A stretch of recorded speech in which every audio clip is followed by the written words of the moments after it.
Hello everyone, welcome back to our YouTube channel. So today in this video I'm going to show you how to unblock someone on Instagram from PC. So without getting delayed, let's jump into our video. Open the web browser and log in your Instagram account. When you log in your Instagram account successfully, it will show you this kind of interface.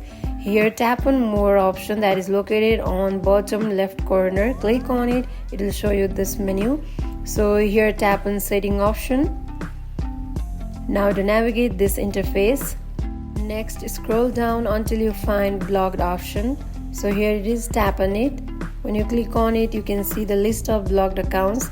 So here you can see list of blocked accounts. If you want to unblock them, you can simply click on unblock and unblock them. Click on unblock if you really want to unblock someone, and to give the confirmation you have to click on unblock.